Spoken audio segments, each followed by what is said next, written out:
Hello everyone, मैं हूं रोहित सेन और आप सभी का स्वागत है अरोड़ा क्लासेस के ऑनलाइन प्लेटफॉर्म पर। तो जैसा कि आप जानते हैं कि अरोड़ा क्लासेस में डेली टेस्ट सीरीज चल रही है उन सभी स्टूडेंट्स के लिए जो हमारे साथ ऑनलाइन प्लेटफॉर्म पे जुड़े हैं, वो सभी स्टूडेंट जो हमारे साथ ऑफलाइन प्लेटफॉर्म पर जुड़े हैं और वो सभी स्टूडेंट जो हमारे साथ अभी नहीं भी जुड़े हैं, उन सब के लिए टेस्ट सीरीज चल रही है। उसका शेड्यूल जो है वो पहले से आपको बता दिया जाता है कि डेली चैप्टर वाइज टेस्ट होता है। और उसी सीरीज में अगर हम बात करें तो आपका टेस्ट था वो था प्रोनाउन का टेस्ट, और आज उस प्रोनाउन के टेस्ट की डिस्कशन क्लास है। और हम डिस्कस करेंगे कि इस प्रोनाउन की शीट के अंदर किस टाइप की एरर थी और इन एरर्स को आपने किस तरीके से सॉल्व करना था। तो आइए वन बाय वन करके मैं सारे क्वेश्चंस आपके साथ डिस्कस करूंगा और जानने की कोशिश करेंगे इनमें क्या गलतियां थी और इन गलतियों को आपने किस तरीके से सही करना था। ठीक है, तो देखिए जो पहला क्वेश्चन लिखा है आपकी स्क्रीन पर, तो देखिए स्क्रीन पर लिखा क्या है। Unless two or more members object to him joining the club, we shall have to accept his application for membership. तो देखिए इस क्वेश्चन के अंदर अगर हम ध्यान से देखें तो लिखा है unless two or more members object। तो अगर मैं पूछूं object what, तो इसका आंसर आता है joining। क्या आंसर आता है? ज्वाइनिंग। देखो क्या आपने पढ़ा है कि कभी आईएनजी वाला जो वर्ड होता है वो भी हमारा नाउन का काम करता है। ठीक है, और किसी भी सेंटेंस के अंदर नाउन को फाइंड आउट करने के लिए हम क्वेश्चन पूछते हैं किससे? व्हाट से, हु से या होम से। तो जब हम क्वेश्चन करते हैं व्हाट से कि क्या, तो आपका आंसर आया ज्वाइनिंग। तो अगर ज्वाइनिंग आपका नाउन है तो नाउन से पहले हम हमेशा पजेसिव केस का यूज करते हैं। तो यहाँ पे हिम नहीं, यहाँ पे हम यूज करेंगे किसका? यहाँ पे हम यूज करेंगे हिज का। किसका यूज करेंगे? हिज का यूज करेंगे, क्योंकि नाउन से पहले हमेशा पजेसिव केस का ही यूज किया जाता है। ठीक है जी। उसके बाद क्वेश्चन नंबर सेकंड देखिए, लिखा है I was surprised and pleased when I was informed of me winning. ठीक है, आई वॉज इन्फॉर्म व्हाट, तो आपका आंसर आएगा विनिंग। तो ये जो विनिंग वर्ड लिखा है ये नाउन है, और नाउन से पहले अभी हमने पढ़ा पजेसिव केस का यूज होता है। और ये जो मी होता है ना, ये तो ऑब्जेक्टिव केस है। तो इस मी की जगह पे हम यूज किसका करेंगे? इस मी की जगह पे हम यूज करेंगे माई का। किसका यूज करेंगे? माई का यूज करेंगे, तो आपका सेंटेंस जो है वो बिल्कुल सही होगा। क्वेश्चन नंबर थर्ड की बात करें तो लिखा है our dog may look fierce but that would not hurt a fly. ठीक है, अब देखिए अगर हम बात कर रहे हैं डॉग की, किसकी बात कर रहे हैं? डॉग की। तो डॉग के लिए पहली बात तो दैट वर्ड नहीं आएगा, हम इसके लिए क्या वर्ड यूज करेंगे? इट वर्ड यूज करेंगे। ठीक है, डॉग जो नाउन है वो एक एनिमल है, और एनिमल के लिए जो प्रोनाउन हम यूज करेंगे वो कौन सा यूज करेंगे? इट यूज करेंगे। तो आपकी जो एरर थी वो कौन से पार्ट में है? वो आपकी सी पार्ट में हो जाएगी। क्वेश्चन नंबर फोर के अंदर लिखा है no one can challenge destiny isn't it. अब देखो यहाँ पे जो आपका सब्जेक्ट है ना वो नो वन है। अगर आपने क्वेश्चन टैग पढ़े हैं, क्वेश्चन टैग के अंदर मैंने आपको ये बात बताई है कि देखो जब भी आपको सब्जेक्ट के रूप में समवन दिया हो, नो वन दिया हो, एवरीवन दिया हो, ठीक है, जिनके लास्ट में बडी और वन लगा हो, उनका जब हम क्वेश्चन टैग बनाते हैं तो उनके क्वेश्चन टैग के लिए जो प्रोनाउन हम यूज करते हैं ना वो दे होता है हमेशा। तो यहाँ पे यही मिस्टेक है कि यहाँ जो इट लिखा है ना ये बिल्कुल गलत है। यहाँ पे पहली बात तो इट नहीं क्या आना चाहिए? दे आना चाहिए था। ठीक है, पहली बात तो इट नहीं क्या आना चाहिए था? दे आना चाहिए था। और दूसरी बात, आपने ये भी पढ़ा होगा कि क्वेश्चन टैग अगर हमारा सेंटेंस नेगेटिव है, अगर हमारा सेंटेंस नेगेटिव है तो उसका क्वेश्चन टैग हमेशा पॉजिटिव बनता है। तो देखो नो लिखा है तो इसका मतलब आपका सेंटेंस तो नेगेटिव है, और नेगेटिव का इंटेरोगेटिव सॉरी क्वेश्चन टैग जो है वो कभी नेगेटिव नहीं बनता है। इसलिए यहाँ पे जो लिखा है नॉट, ये भी गलत है। तो इसमें दो एरर हैं, एक तो यहाँ पे नॉट नहीं आना चाहिए था, और दूसरा यहाँ पे एक और भी एरर है कि जब हम किसी सेंटेंस का क्वेश्चन टैग बनाते हैं तो हेल्पिंग वर्ब हम वही यूज करते हैं जो हमें दी होती है। तो हमें दिया था कैन, तो कैन आना चाहिए था, इस तो यहाँ फिर गलत हो गया। तो देखो तीन गलतियां हैं, पहली बात इज नहीं आएगा, कैन आएगा। दूसरी बात नेगेटिव नहीं आएगा, नॉट नहीं लगेगा। और तीसरी बात इट नहीं, यहाँ पे क्या आना चाहिए था? दे आना चाहिए था। तो ये सारी मिस्टेक्स हैं, इसलिए पार्ट कौन सा गलत है आपका? सी पार्ट बिल्कुल गलत है। क्वेश्चन टैग भी है, प्रोनाउन भी है, दोनों को मिक्स करके यहाँ पे एरर बनाई गई है। उसके बाद देखिए अगला क्वेश्चन लिखा है all the doubts are clear between you and I. आपको पढ़ाया गया है क्लास के अंदर कि बिटवीन जो है ये एक प्रेपोजिशन है, और प्रेपोजिशन अपने बाद हमेशा ऑब्जेक्टिव केस का यूज करती है। आप सभी जानते हैं कि प्रेपोजिशन जितनी भी है वो सभी अपने बाद अगर प्रोनाउन कभी यूज करेंगी तो प्रोनाउन हमेशा ऑब्जेक्टिव केस में ही होगा। That's why we should use me in place of I. ठीक है। इस आई की जगह पे हम किसका यूज करेंगे, हम यूज करेंगे किसका, मी का। कौन से पार्ट में एरर होगी बच्चे, पार्ट सी में आपकी गलती हो जाएगी। ठीक है जी, बिल्कुल आसान क्वेश्चन है, अगर आप क्वेश्चन को ध्यान से पढ़ेंगे इजीली तो आपको समझ आएंगी सारी चीजें। क्वेश्चन नंबर 6 की अगर बात लिखें तो लिखा है the front page story was about a school girl that had hurt herself while saving a child in an accident. अब देखो क्वेश्चन नंबर 6 की बात करें तो हम एक लड़की के बारे में बात कर रहे हैं। किसके बारे में, एक लड़की के बारे में। कि जो फ्रंट पेज की स्टोरी थी ना वो किसके बारे में थी, एक स्कूल गर्ल के बारे में थी। देखो जब हम पर्सन के बारे में बात कर रहे हैं तो पर्सन के लिए जो रिलेटिव प्रोनाउन हम पढ़ते हैं वो दैट नहीं होता है, वो क्या होता है, पर्सन के लिए आने वाला रिलेटिव प्रोनाउन होता है हु या होम। लेकिन अगर बाद में वर्ब भी आ रही है तो सिर्फ और सिर्फ क्या आएगा, हो का यूज करेंगे। ठीक है जी, तो रिलेटिव प्रोनाउन यहाँ पे हो आना चाहिए था, दैट आपका बिल्कुल गलत है। क्वेश्चन नंबर 7 की बात करें, लिखा है the last thing that the found mother gave her only son was his blessing. ठीक है, अब क्वेश्चन नंबर 7 की बात करें, देखो last thing that the fond mother gave her only son was his blessing. देखो जब मदर अपने सन को ब्लेसिंग कर रही है ना तो बात तो मदर की ब्लेसिंग की हो रही है, और मदर यानी कि फीमेल कैंडिडेट की बात हो रही है। और जब फीमेल कैंडिडेट की बात हो रही है तो ब्लेसिंग हिज थोड़ी होगी, ब्लेसिंग तो हर होगी, यानी उसकी ब्लेसिंग। किसकी ब्लेसिंग, मदर की ब्लेसिंग। तो जब मदर की आप बात कर रहे हो तो मदर तो फीमेल कैंडिडेट है, और फीमेल कैंडिडेट के लिए हिज नहीं क्या यूज करेंगे, हर का यूज करेंगे। बहुत ही सिंपल सा क्वेश्चन था। अगले क्वेश्चन की बात करें, I shall avail of this opportunity to meet you there. आपको याद होगा मैंने आपको प्रोनाउन के चैप्टर के अंदर एक प्रोनाउन पढ़ाया था, रिफ्लेक्सिव प्रोनाउन। कौन सा प्रोनाउन पढ़ा था हमने, रिफ्लेक्सिव प्रोनाउन। और उस रिफ्लेक्सिव प्रोनाउन में हमने ये पढ़ा था कि कुछ ऐसी वर्ब होती हैं जो अपने बाद ऑब्जेक्ट का यूज करती हैं, कुछ ऐसी वर्ब होती हैं जो अपने बाद ऑब्जेक्ट का यूज करती हैं। अगर ऑब्जेक्ट उस केस में मिसिंग होता है तो हम उसकी जगह पे रिफ्लेक्सिव प्रोनाउन का यूज करते हैं। और ऐसी ही वर्ब की कैटेगरी जब हमने बनाई थी तो उनमें हमने पढ़ा था enjoy, avail, absent, present, enjoy, introduce, cheat, hurt. ठीक है, ये सारी कुछ वर्ब पढ़ी थी हमने, अडेप्ट। ठीक है, तो यहाँ पे आप देख सकते हैं अवेल लिखा है, तो अवेल के बाद हमें यहाँ पे ऑब्जेक्ट की जरूरत है। तो यहाँ लिखेंगे आई के अकॉर्डिंग रिफ्लेक्सिव प्रोनाउन लगाएंगे, कौन सा, माई सेल्फ। आई के अकॉर्डिंग यहाँ पे रिफ्लेक्सिव प्रोनाउन लगेगा, कौन सा, माई सेल्फ। तो पार्ट ए जो है वो आपका गलत है, ए पार्ट में आपकी एरर हो जाएगी। क्वेश्चन नंबर 10 की बात करें, लिखा है put you in my position and you will realize the problem faced in my profession. ठीक है, अब क्वेश्चन नंबर 10 क्या कह रहा है, देखो भी अपनी जगह पे आप मुझे रख के देखो ना, तो क्या आएगा, put your self in my position. ठीक है, पुट योर सेल्फ, अपने आप को रखना है किसकी जगह पे, मेरी जगह पे। तो क्वेश्चन नंबर 10 का जो आंसर होगा ना वो भी ए पार्ट में ही आएगा, यू के स्थान पर क्या आएगा, योर सेल्फ। क्वेश्चन नंबर 11 की बात करें, लिखा है each of them has to understand their responsibility. अब आपको याद होगा जब हमने प्रोनाउन पढ़ा था तो हमने प्रोनाउन के अंदर एक टाइप पढ़ा था जिसका नाम है डिस्ट्रीब्यूटिव प्रोनाउन। क्या पढ़ा था हमने, डिस्ट्रीब्यूटिव प्रोनाउन। अब ये डिस्ट्रीब्यूटिव प्रोनाउन जब हमने पढ़े थे तो मैंने आपको एक बहुत ही सिंपल सी कहानी बताई थी कि डिस्ट्रीब्यूशन का मीनिंग क्या होता है। डिस्ट्रीब्यूशन कहता है कि बांटना है, और बांटते हम जब हैं तो बांटने का सीधा सा मतलब है हम किसी एक का हिस्सा निकालना चाहते हैं। बांटने का सीधा सा मतलब क्या होता है भाई, हम एक का हिस्सा निकालना चाहते हैं। और अगर हम एक का हिस्सा निकालना चाहते हैं तो इसका मतलब बात तो हम सिंगुलर कर रहे हैं। तो याद रखना कि जब ये ईच आता है तो वर्ब हमेशा कैसी आती है, सिंगुलर आती है। देख सकते हैं हैज आ रहा है, और अगर वर्ब सिंगुलर आ रही है, हम बात एक की कर रहे हैं, तो उसके लिए देयर थोड़ी आएगा। जब हम बात ही एक पर्सन की कर रहे हैं, एक जने की कर रहे हैं, तो उसके लिए देयर नहीं आएगा, उसके लिए हम यूज करेंगे किसका, हिज का। तो क्वेश्चन नंबर 11 के अंदर पार्ट सी जो है आपका वो बिल्कुल गलत है। देयर की जगह पे हम यूज किसका करेंगे, हिज का यूज करेंगे। यहां से एक रूल ये भी बनता है कि देखो ईच ऑफ जब भी लिखा आता है तो इसके बाद आने वाली नाउन या प्रोनाउन तो प्लूरल होता है, लेकिन वर्ब हमेशा कैसी होती है, सिंगुलर होती है। ठीक है, तो ये भी बिल्कुल सही था। क्वेश्चन नंबर 12 की बात करें, लिखा है we are proud to announce that every one of us. देखो यहां भी तो ये लिखा है ना, एवरी वन ऑफ अस।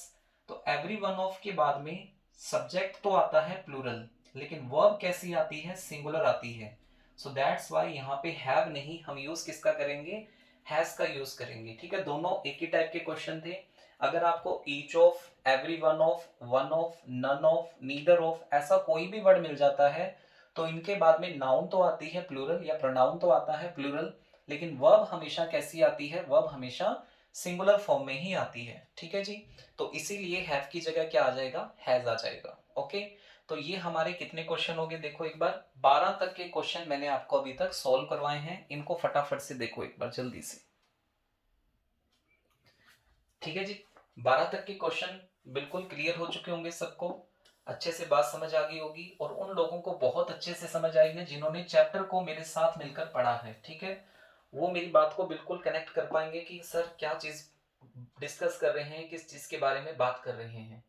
अब आ जाते हैं क्वेश्चन नंबर 13 से स्टार्ट करते हैं, चलो कहानी को लपेटना शुरू करते हैं। अब देखो क्वेश्चन नंबर 13 जो है ना, इसमें लिखा क्या है, इसमें लिखा है here is the man home I think committed the crime. ठीक है, अब 13 नंबर जो क्वेश्चन है ना वो क्या कहते हैं, देखो यहाँ पे एक एक बात अगर देखें ध्यान से तो लिखा है here is the man home I think. तो देखो होम जो है ना ये भी तो पर्सन के लिए ही आता है, मैन बिल्कुल सही है, पर्सन के लिए आता है। होम के बाद में डिफरेंट सब्जेक्ट आपको मिल रहा है, आई थिंक, कोई दिक्कत नहीं है, लेकिन इस आई थिंक के बाद एक और एक्स्ट्रा वर्ब हमें मिल रही है, कमिटेड। जब ये एक्स्ट्रा वर्ब आ रही है तो इसके लिए हमें सब्जेक्ट चाहिए, और सब्जेक्ट जब हम ढूंढने निकलेंगे तो इस होम को होम नहीं, इसकी जगह पर हम हो का यूज करेंगे। होम नहीं, इसकी जगह पे हम किसका यूज करेंगे, हु का यूज करेंगे। कारण कारण हमें सब्जेक्ट चाहिए था, और सब्जेक्ट का काम इंग्लिश में हु करता है और ऑब्जेक्ट का काम इंग्लिश में होम करता है। ठीक है जी, यहां तक की कहानी क्लियर हुई। क्वेश्चन नंबर 14 की बात करें, लिखा है he took his younger sister with himself.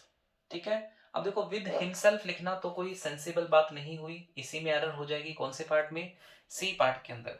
Question number 14 का आंसर क्या आ जाएगा, सी पार्ट आ जाएगा। क्वेश्चन नंबर 15 की बात करें, लिखा है द कंपनी इज इन डेब्ट and has been unable to pay their employees. देखो बात हो रही है किसकी, कंपनी की। किसकी बात हो रही है, कंपनी की। कंपनी जो है वो सिंगुलर है, और अगर कंपनी सिंगुलर है तो उसके लिए हम देयर कैसे लगा सकते हैं, कंपनी अगर सिंगुलर है तो उसके लिए हम देयर क्यों लगाएंगे, कंपनी जब है ही सिंगुलर तो उसके लिए इट्स लगाओ। ठीक है ना, कंपनी जब है ही सिंगुलर तो उसके लिए क्या लगाओ, उसके लिए इट्स लगाओ। अगली बातचीत पे चलते हैं, क्वेश्चन नंबर 16 पे लिखा है द कंपनी हैज अपॉइंटेड, ये यार सेट नहीं हो रहा है, हाँ जी अब ठीक है। The company has appointed consultants to help them increase its revenue. अब देखो यहाँ पे भी लिखा है company has appointed consultants to help them increase its revenue and improve its financial position. अब देखो क्वेश्चन नंबर अगर मैं बात करूं 17 की, ठीक है, 17 16 की सॉरी, ठीक है 16 की बात करें, the company has appointed consultant to help them. देखो देम क्यों लगा रहे हो भाई, कंपनी ने कंसल्टेंट किसके लिए रखा, अपने लिए, तो कंपनी तो सिंगुलर है, और सिंगुलर है तो उसके लिए देम नहीं आएगा। ठीक है, कौन से पार्ट में एरर हुई, बी पार्ट में एरर हुई। नेक्स्ट बात चले, 17 नंबर में लिखा है you can not change people but you can definitely change on. ठीक है, यहाँ पे ऑन वर्ड की गलती है, you can change definitely your self. ठीक है, ऑन का मतलब खुद होता है, लेकिन यू की जब बात करोगे तो योर सेल्फ का यूज करना पड़ेगा। क्वेश्चन नंबर 18 की बात करें, लिखा है governments and business houses must reduce it's on energy use. अब देखो बात हो रही है गवर्नमेंट की और बिजनेस हाउसेज की। ठीक है, तो ये एक पर्सन है या दो पर्सन है, अगर इस बात को हम देखें तो ये दो पर्सन है, और दो पर्सन है तो इसका मतलब ये प्लूरल है, और प्लूरल है तो इसका मतलब यहाँ पे इट्स नहीं, किसका यूज होगा, देयर का यूज होगा। क्वेश्चन नंबर 19 में लिखा है even those which have no previous work. अब देखो दोस उन लोगों की बात हो रही है, किसी पर्सन की बात हो रही है, तो पर्सन के लिए विच नहीं, पर्सन के लिए हम हु का यूज करेंगे। पार्ट ए में आपकी मिस्टेक हो जाएगी। क्वेश्चन नंबर 20 में लिखा है he talked on the phone for hour together. अब देखो कोई बंदा अगर घंटों फोन पे बात करता है तो ये उसकी बातचीत हमें बहुत इरिटेट करती है। हु आता है पर्सन के लिए, लेकिन हम बात कर रहे हैं उसकी बातचीत करने से। ठीक है, तो हु नहीं, क्या आएगा, विच का यूज करेंगे। क्वेश्चन नंबर 21 में लिखा है instead of laying off the workers the company decided to ask them to avail. अब अवेल के बाद मैंने आपको बताया था कि हम रिफ्लेक्सिव प्रोनाउन का यूज करते हैं, तो यहाँ पे रिफ्लेक्सिव प्रोनाउन लग जाएगा। The two sister shouted at one another. One another आपको याद होगा, हमने कौन से प्रोनाउन के अंदर पढ़ा है इसको? इसको हमने पढ़ा है रेसिप्रोकल प्रोनाउन के अंदर। और रेसिप्रोकल प्रोनाउन जो होते हैं वो दो होते हैं, एक होता है ईच अदर और दूसरा होता है वन अनदर। ईच अदर का यूज हम करते हैं जब एक बार में काम करने वाले लोगों की संख्या दो हो, और वन अनदर का यूज करते हैं जब काम करने वाले लोगों की संख्या दो से ज्यादा हो। टू एट अ टाइम, एक बार में दो लोग काम करेंगे, ईच अदर का यूज करेंगे, और more than two at a time तो यूज करेंगे वन अनदर का। तो यहाँ साफ साफ लिखा है कि सिस्टर दो हैं, और दो हैं तो क्या आएगा फिर? ईच अदर का यूज करेंगे। Mrs Pratap being a good teacher she is selected for the national award. अब ये क्वेश्चन देखो भाई, वैसे तो है पार्टिसिपल का, कि जब बीइंग से स्टार्ट होता है सेंटेंस कोई तो इसको बोलते हैं प्रेजेंट पार्टिसिपल। और प्रेजेंट पार्टिसिपल में होने वाले दोनों एक्शन का सब्जेक्ट अगर सेम हो तो हमें सिर्फ एक ही बार सब्जेक्ट को मेंशन करना होता है, ठीक है? तो देखो ये मिसेस प्रताप वही तो है जो शी है, तो दोनों एक ही पर्सन है। तो जब दोनों एक ही पर्सन है तो नाउन को तो रहने देते हैं लेकिन इस प्रोनाउन को हटाते हैं, ठीक है? तो कौन से पार्ट में एरर होगी? बी पार्ट के अंदर। 24 में लिखा है the poor man poison him and his own children. देखो भाई, पॉइजन किसको दिया? खुद को दिया और अपने बच्चों को दिया, तो हिम नहीं, क्या आएगा? हिमसेल्फ आएगा। It was in 2006 that we first flew to the United States। Question number 25 की अगर हम बात करें तो लिखा है, देखो क्या 25, हाँ जी 25 की अगर बात करें तो देखो क्या लिखा है, यहाँ पे लिखा है दैट। क्या लिखा है? दैट। अब देखो इट वॉज इन 2016, यहाँ पे तो टाइम की बात हो रही है, तो दैट नहीं, यहाँ पे हम वर्ड यूज करेंगे व्हेन। क्या वर्ड यूज करेंगे? व्हेन वर्ड का यूज करेंगे, तो आपका सेंटेंस बिल्कुल सही सेंस देगा कि कब की बात है? 2006 की बात है, जब हम पहली बार यूनाइटेड स्टेट के लिए गए थे, ठीक है? तो दैट नहीं, क्या आएगा? व्हेन का यूज करेंगे। पार्ट बी में आपकी मिस्टेक होगी। तो कितने क्वेश्चन हो चुके हैं भाई? 25 क्वेश्चन हो चुके हैं, 40 क्वेश्चन थे हमारे। चलिए आगे डिस्कस करते हैं, एक बार फटाफट से देखो इसको। ठीक है जी, यहां तक की बातचीत होगी कंप्लीट अपनी। तो क्वेश्चन नंबर कहां तक पहुंचे हम? 25 तक। आओ आगे लपेटना शुरू करते हैं क्वेश्चन नंबर 26 से। क्वेश्चन नंबर 26 से बातचीत को आगे करते हैं शुरू। देखो 26 नंबर में लिखा है कि I was driving under the bridge as a football hit my window. तो देखो जब मैं अंडर ब्रिज से जा रहा था, ड्राइविंग कर रहा था, तब एक फुटबॉल ने मेरी विंडो को हिट किया। तो यहाँ पे एज नहीं, एज का यूज गलत है, यहाँ पे हम यूज करेंगे किसका? व्हेन का। मैनी अ स्टूडेंट, मैनी आ के बाद में आने वाली नाउन हमेशा सिंगुलर आती है और वर्ब भी हमेशा सिंगुलर आती है, हैज का यूज करेंगे। इट वॉज जब भी लिखा हो तो इसके बाद हमेशा सब्जेक्टिव केस का यूज होता है, आई का यूज करेंगे। I wonder why are you tinkering with the wire you might get a shock. I wonder why are you tinkering. अब देखो क्वेश्चन नंबर अगर हम देखें 29 को, तो 29 में देखो एक बहुत ही गजब की चीज है कि ये जो वाई है ना, ये कंजंक्शन का काम कर रहा है। और अगर ये कंजंक्शन का काम कर रहा है तो इसके बाद आने वाला सेंटेंस जो है वो सिंपल होना चाहिए था, और सिंपल होने की वजह से हम इसको यू पहले लिखेंगे और आर को बाद में लिखेंगे। कौन से पार्ट में एरर होगी? बी पार्ट में। जॉन, आई एंड हरी, आपने पढ़ा है कि जब एक से ज्यादा प्रोनाउन आ जाते हैं तो उनकी सीक्वेंस को सेट करना पड़ता है। तो उसके लिए दो चीजें मैंने आपको बताई थी, गुड एक्ट और बैड एक्ट। जब गुड एक्ट होता है तो सीक्वेंस होता है 2 3 1, यानी second person, third person, first person. और जब सीक्वेंस में बैड एक्ट की बात आती है तो सीक्वेंस होता है क्या? 1 2 3, यानी first person, second person, third person. अब यहाँ पे तो भाई काम सारा सारा अच्छा ही हो रहा है, ठीक है? तो क्या लिखेंगे सबसे पहले? सबसे पहले लिखेंगे जी अच्छा काम है कि बुरा काम है फिनिश्ड अवर स्टडीज, ठीक है? तो काम यहाँ पे अच्छा ही है, तो लिखेंगे 2 3 1, यानी इस 1 की पोजीशन को लास्ट में लिख देंगे, बाकी सब ठीक है। He doesn't know how to swim, know के बाद में क्या आएगा? How to swim, C part में एरर होगी। All the dresses looked good and so I bought all of it. देखो जब बात हो रही है ड्रेसेस की तो आपने उन सभी को खरीद लिया, तो इट नहीं, देम का यूज करेंगे क्योंकि प्लूरल ड्रेसेस हैं। दोज पीपल कभी नहीं, आप those people who do not work hard they do not succeed in life, ठीक है? तो देखो those people who do not work hard, अगर क्वेश्चन नंबर हम 33 को देखें तो 33 नंबर क्वेश्चन में देखो अगर ये बोले कि those people who do not work hard do not succeed in life, तो इस दे का तो कोई मतलब ही नहीं है, दे को हटाएं यहां से। ठीक है, क्वेश्चन नंबर 34 में लिखा है ही बेथेड हिमसेल्फ, आपको मैंने कुछ वर्ब बताई थी जिनके बाद में हमें ऑब्जेक्ट की जरूरत नहीं पड़ती या रिफ्लेक्सिव प्रोनाउन की जरूरत भी नहीं पड़ती है। तो हिमसेल्फ लिखना गलत है बेथ के बाद, क्योंकि नहाने का काम आप खुद ही करेंगे, इसके लिए बताना जरूरी नहीं होता कि काम मैंने किया। ठीक है, कुछ वर्ब आपको बताई थी, बेथ होता है, स्टार्ट होता है, स्टॉप होता है, हाइड होता है, कीप होता है, शेव होता है। इन वर्ब्स के बाद में ऑब्जेक्ट की जरूरत नहीं पड़ती है। क्वेश्चन नंबर 35 में लिखा है she could not bear his separation, तो हिज सेपरेशन लिखना गलत होगा। ठीक है, लिखेंगे सेपरेशन फ्रॉम हिम। ठीक है, क्या लिखेंगे, सेपरेशन फ्रॉम हिम, क्योंकि शी कुड नॉट बियर। ठीक है, तो हिज सेपरेशन नहीं, क्या लिखेंगे, separation from him. If you want this job you will need his favour, favour of him, इसको भी ऐसा लिखा जाएगा। Both of them will not, देखो बोथ का मतलब होता है दोनों, फिर आपने कह दिया जी नॉट, इसका मतलब दोनों ही नहीं है, और जब दोनों ही नहीं है तो इसका मतलब हम वर्ड यूज करेंगे कौन सा, नीदर। क्या वर्ड यूज करेंगे, नीदर वर्ड यूज करेंगे। ठीक है, क्योंकि जब आप कह रहे हो दोनों ही नहीं है तो इसका मतलब दोनों नहीं है, तो क्या आएगा, नीदर का यूज करेंगे। She is the kind of women whom everybody knows is benign and magnanimous।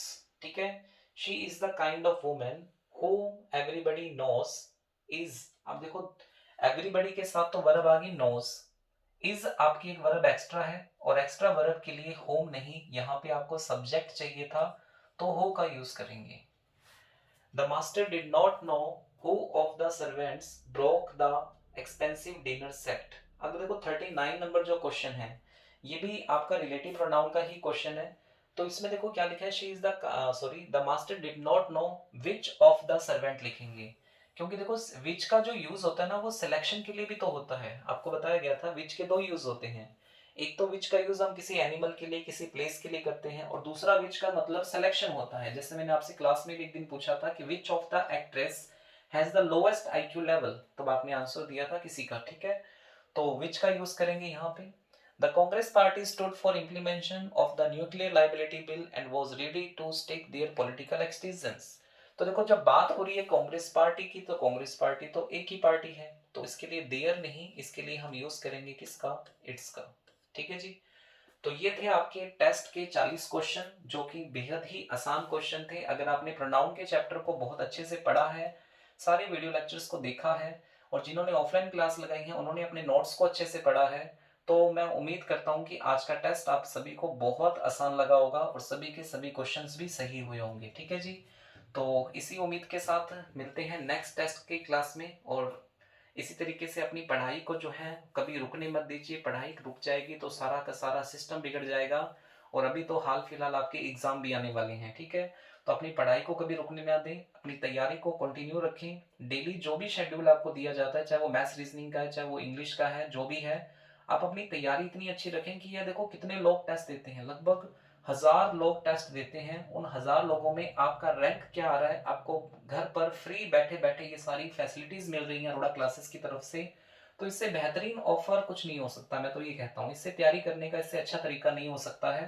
तो अपनी तैयारी को और बेहतर कीजिए, अपनी पोजीशन को और बेहतर कीजिए, डेली टेस्ट में अपनी रैंक देखो, उस रैंक को सुधारने की कोशिश करनी है। ठीक है, तो मिलते हैं नेक्स्ट क्लास में, तब तक के लिए सभी को goodbye, thank you so much.